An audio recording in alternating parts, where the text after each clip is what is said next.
So you're probably here because you've got some high quality shots, but you just don't know how you can get enough of them on the table to win you a game. But don't worry, you're in good hands. I've got 4 tips for you today. And the first one is a way of training. So if you're training and you're doing rallies of forehand topspins and one person is blocking, and you and your partner can only get about rallies of 6 or 7, you're simply not consistent enough. So what you do in that case is you bring the speed down maybe 20%, where you can get to a point at which you're getting at least 20 rallies in a row. Once you know that your forehand topspin is going to go on the table 20 times in a row, nearly guaranteed, then you're ready to move up to a higher speed. Then you can start hitting the ball 10% faster. And then you have to aim to get 20 with your new speed. That's how you become consistent. You don't start at 90% power and only get 3 or 4 in a row. It's as simple as it sounds. You have to get more balls on the table. How do you practice that? You slow down a little bit. Then once you're ready for a new speed, because you're consistent enough at a slower speed, then you move up and aim for that success rate with your new speed. So if you're only able to get 5 or 6 forehand topspins on right now at 80% power, I want you to take a step down to 60%, aim for at least 20 in every rally, and then once you're consistent with that, then maybe step up to 70 and aim for 20 in that power range. And then you'll see yourself slowly get faster but maintain the consistency as you get better and improve. The next tip is a mash tip, and it's really effective if you're having a bad game and you just can't get enough balls on the table. And the tactic is to play a central game. Aim for the center of the table, aim for the body. Don't play in areas where you're at the risk of hitting the ball off the end of the table. You can try and aim for the center line instead of trying to push your opponent out to wide areas, because you are risking yourself missing. Now long term, is this a good idea? No. You want to have the lines open. You want to be able to go wide, move your opponent around.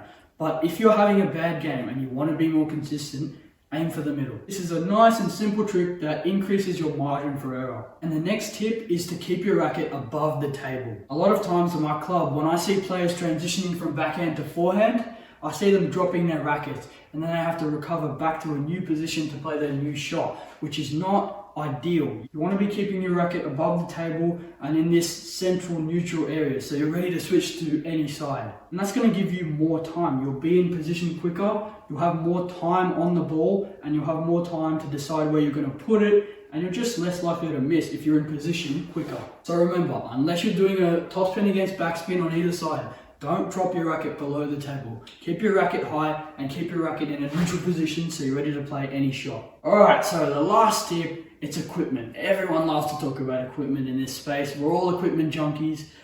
But the point I have to make is, don't be using the wrong equipment for you. If you're a beginner and you've only been playing maybe half a year to about 2 years, you don't need a Primorac Carbon with MXP on both sides. For people that don't know, that's basically one of the fastest rackets you can get, and there's no point to having it unless you're a very high level player. The problem that creates is that you don't have control over the racket. You don't know how to use it to its full potential. You don't know how to create spin with it. You don't know how to get the right technique down with it, because you need to be very, very accurate and very on point with your technique to use like $400 rackets. Obviously you can get $400 rackets that are made for control, but what's the point of that? But anyways, back to the point.